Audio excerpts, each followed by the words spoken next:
నమస్తే, welcome to Sakshi exclusive. Hi friends, ప్రపంచంలో ఏ దేశానికైనా తమ పౌరులు విదేశాలకు వెళ్తే డాక్టర్లు అవుతారు, ఇంజనీర్లు అవుతారు, పెద్ద పెద్ద వ్యాపారాలు చేసి దేశానికి డాలర్లు పంపిస్తారు. మన పొరుగు దేశం పాకిస్తాన్ వాళ్ళు మాత్రం ఒక అడుగు ముందుకేసి సరికొత్త అంతర్జాతీయ రికార్డులు సృష్టిస్తున్నారు. వాళ్ళు సౌదీ అరేబియా లాంటి పవిత్ర దేశాలకు వెళ్ళి చేస్తున్న ఘనకార్యాలు చూసి ప్రపంచం మొత్తం ముక్కును వేలేసుకుంటారు. మరి పాకిస్తాన్ వాళ్ళు చేసిన ఆ మహత్కార్యం ఏంటో మనం చూసేద్దామా?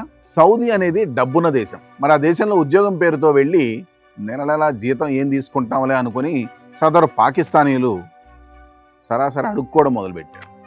ఇది ఎంతలా ముదిరిందంటే సొంత పాకిస్తాన్ ఎంబసీయే తలదించుకొని, అయ్యా బాబు దయచేసి సౌదీలో అడుక్కోకండి, దొంగ వ్యాపారాలు చేయకండి అంటూ ఒక బహిరంగ వేడుకోలు వీడియో విడుదల చేయాల్సిన దుస్థితి వచ్చింది.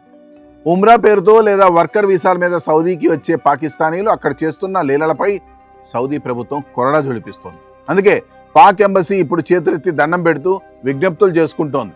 సౌదీ చట్టాల ప్రకారం అక్కడ ఎలాంటి భిక్షాటన చేసినా లేదా అలాంటి పనుల్లో పాల్గొన్నా అది తీవ్రమైన నేరం. ఇలాంటి పనులకు పాల్పడితే సౌదీ పోలీసులు నేరుగా అరెస్ట్ చేసి జైల్లో పడేస్తారు.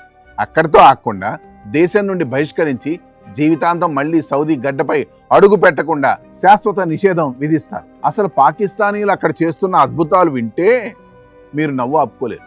పవిత్రమైన మక్కా, మదీనా ప్రాంతాల్లో సొంతంగా వీల్చైర్ సర్వీసులు పెట్టి దందాలు నడపడం, రోడ్ల పక్కన కూర్చొని అక్రమంగా క్షురకర్మలు చేయడం, అనుమతి లేకుండా ప్రజల మధ్య విరాళాలు సేకరిస్తూ అడుక్కోవడం, ప్రయాణికులతో డబ్బుల లావాదేవీలు, అప్పుల దందాలు నడపడం వంటి పనులన్నీ నిర్భయంగా కానిచ్చేస్తున్నారు.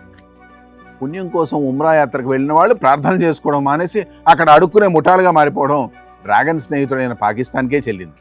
దీంతో విసిగిపోయిన సౌదీ అధికారులు ఉక్కుపాదం మోపడంతో దయచేసి బాధ్యతాయుతమైన పౌరుల్లా ప్రవర్తించండి, సౌదీ చట్టాలను గౌరవించండి, పాకిస్తాన్ పరువును గాల్లో కలపకండి అంటూ పాక్ అధికారులే సొంత పౌరులను బతిమాలుకుంటున్నారు. అప్పుల కోసం ప్రపంచమంతా తిరిగే పాలకుల తీరును చూసి ప్రజలు కూడా విదేశాల్లో నేరుగా భిక్షాటన మొదలుపెట్టినట్లున్నారు. చట్టాన్ని గౌరవిస్తేనే దేశ గౌరవం నిలబడుతుందని పాక్ రాయబార కార్యాలయం చెప్తున్న నీతులు చూస్తుంటే ప్రపంచ దేశాలు పగలబడి నవ్వుకుంటున్నాయి. అంతర్జాతీయ వేదికలపై ఇంతకంటే ఘోరమైన పరువు తక్కువ వ్యవహారం మరొకటి ఉంటుందా? ఆలోచించండి.